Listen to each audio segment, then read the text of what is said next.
Assalamualaikum warahmatullahi wabarakatuh. Shalom, Om Swastiastu, Namo Buddhaya, Salam Kebajikan. Selamat datang di seminar hasil magang Program Studi Teknik Pertanian, jurusan Teknologi Pertanian, Fakultas Pertanian, Universitas Sriwijaya.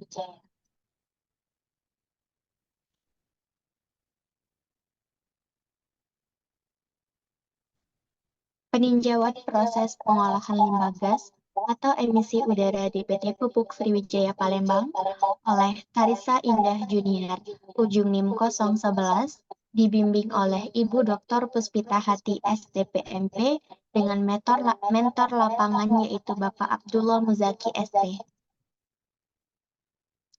Latar belakang, industri pupuk memiliki peran vital dalam sektor pertanian yaitu sebagai penyedia utama nutrisi bagi tanaman. Dalam aktivitas produksinya, industri pupuk tidak terlepas dalam menghasilkan limbah. Salah satu limbah yang dihasilkan yaitu limbah gas atau amoniak yang sifatnya toksik dan mencemari lingkungan. Sehingga diperlukannya proses pengolahan limbah gas atau emisi udara agar tidak mencemari lingkungan sekitar. Tujuan umum untuk mengetahui proses pengolahan limbah gas atau emisi udara di PT Pupuk Sriwijaya Palembang. Tujuan khusus 1.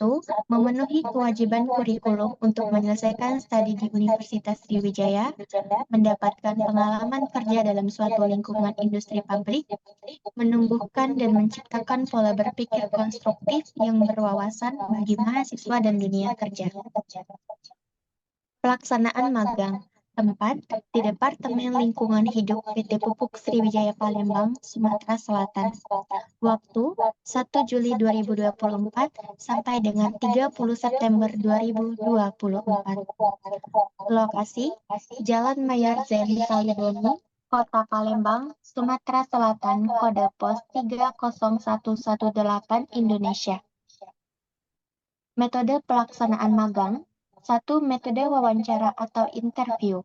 Metode ini dilakukan dengan cara melakukan wawancara secara langsung dengan mentor lapangan yang bekerja di bagian pengolahan limbah gas tersebut. 2. Metode pengamatan lapangan atau observation. Metode ini dilakukan dengan cara pengamatan langsung di lapangan dalam bentuk kunjungan langsung ke lokasi tersebut dan mengolah data. 3. Praktik kerja langsung atau action.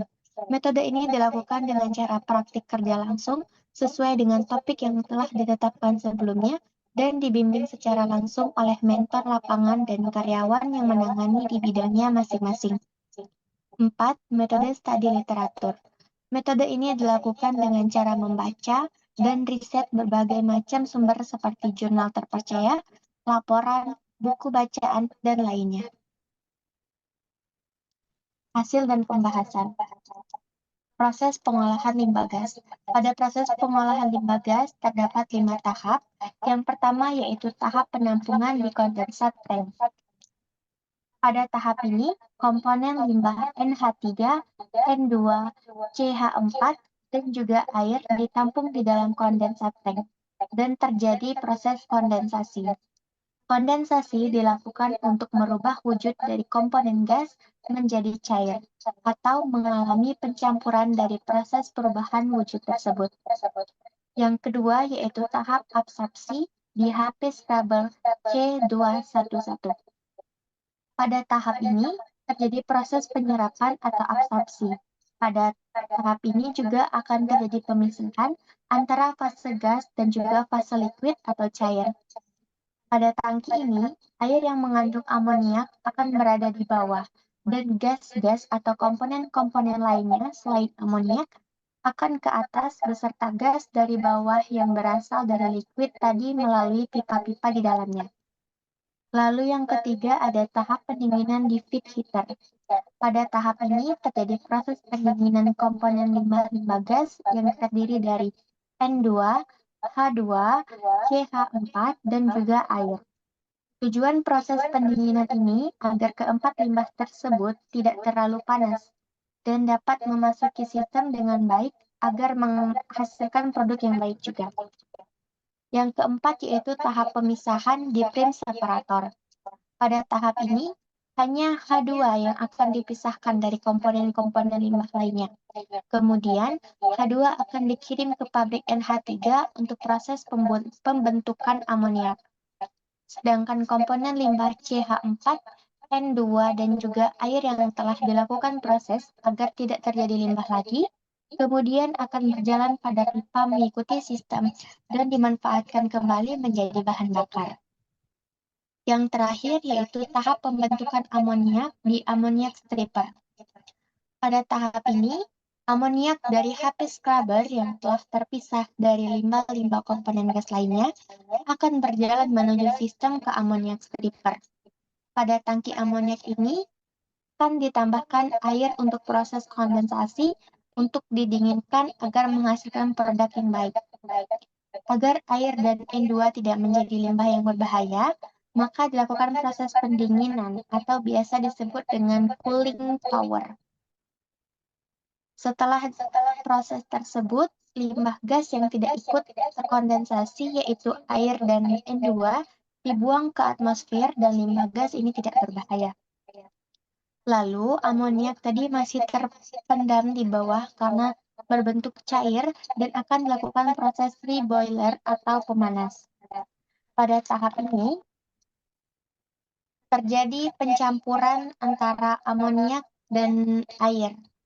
Proses ini dilakukan agar amoniak berbentuk liquid, lalu limbah amoniak dan air masuk ke sistem dan menghasilkan produk amoniak murni yang berbentuk cair.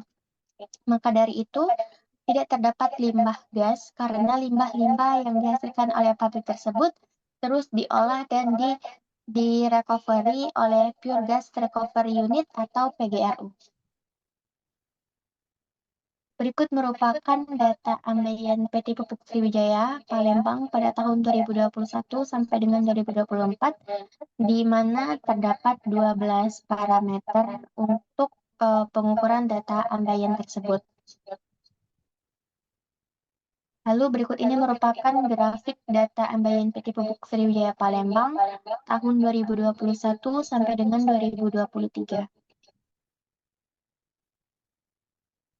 Lalu di sini ada tabel hasil pengukuran emisi udara PT Pupuk Sriwijaya Palembang triwulan 2 tahun 2023, di mana terdapat 4 sumber emisi udara, yaitu ada package boiler, waste head boiler, primary reformer, dan juga preheating tower. Dan juga terdapat baku mutu emisi udara berdasarkan Peraturan Menteri Lingkungan Hidup dan Kehutanan Nomor P17 Tahun 2019.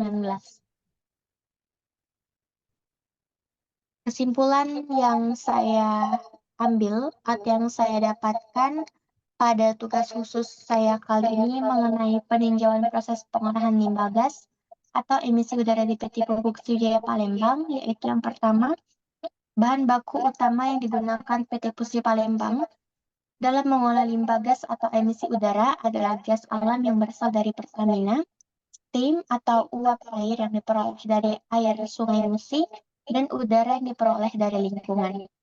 Yang kedua, pengolahan limbah gas di PT Pusri Palembang menggunakan alat-alat canggih, yaitu flare, semayam atau sensor maya amoniak, silencer, MDRS atau Modified Gas Recovery System, PGRU, Pure Gas Recovery Unit, dan CEMS atau Continuous Emission Monitoring System. Selain menggunakan alat-alat canggih untuk memantau dari proses pengolahan limbah gas tersebut, PT Pusri juga melakukan pemantauan langsung dengan pertanian di Sumatera Selatan. Dan dari pihak internal yaitu PT Pusri Palembang di Departemen Lingkungan Hidup, khususnya di PPLH. Lalu yang ketiga, terdapat 6 sumber emisi pada PT Pupuk Sriwijaya Palembang, antara lain sisa pembakaran di primary reformer, sisa gas pembakaran di package boiler, sisa gas pembuangan di waste head boiler, UGB 304, preheating tower, dan pabrik urea. Lalu hasil pengukuran limbah gas atau emisi udara yang dihasilkan oleh kegiatan pabrik PT Pupuk Sriwijaya Palembang terbukti di bawah baku mutu emisi udara, yang berarti sesuai dengan standar kualitas Peraturan Menteri Lingkungan Hidup dan Kehutanan Nomor P17 Tahun 2019.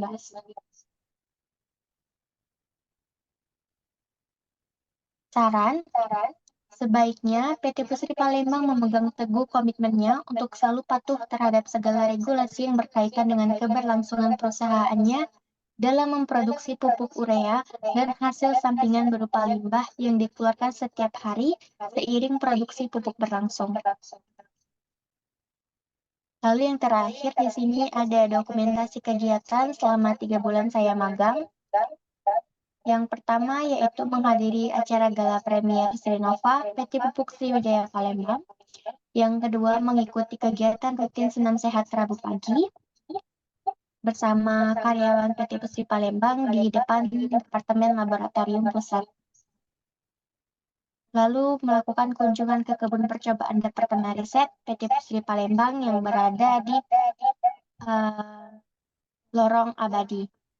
Kemudian melakukan kunjungan ke Green Barrier juga, di mana di Green Barrier ini terdapat pohon-pohon langka seperti pohon jati, pohon matoa, pohon angsana, beringin, cemara, dan lainnya. Lalu di sini ada kegiatan saya selama di dalam ruangan, yaitu mengerjakan tugas dari mentor seperti menginput data Excel, mengetik, atau membantu pekerjaan mentor saya seperti membantu mengetikkan hasil audit, mengetikkan tugas yang lainnya, dan juga memasukkan data. Dan juga saya membantu pekerjaan karyawan yang lainnya. Lalu ada diskusi mengenai ISO lingkungan. Di sini dijelaskan mengenai tentang ISO lingkungan oleh mentor saya sendiri, yaitu Bapak Abdullah Muzaki, dengan rekannya yaitu Bapak Oki Kafi. Lalu melakukan kunjungan ke unit Pereling Tower dan juga kunjungan ke unit STGBB atau batubara dan gudang produksi. Baiklah, mungkin sekian presentasi dari saya mengenai hasil studi magang saya selama 3 bulan di PT Pusri Palembang.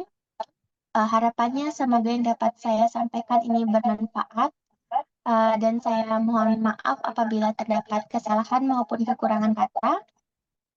Kepada Allah Subhanahu wa Ta'ala saya mohon ampun. Wabillahi taufiq wal hidayah. Wassalamualaikum warahmatullahi wabarakatuh.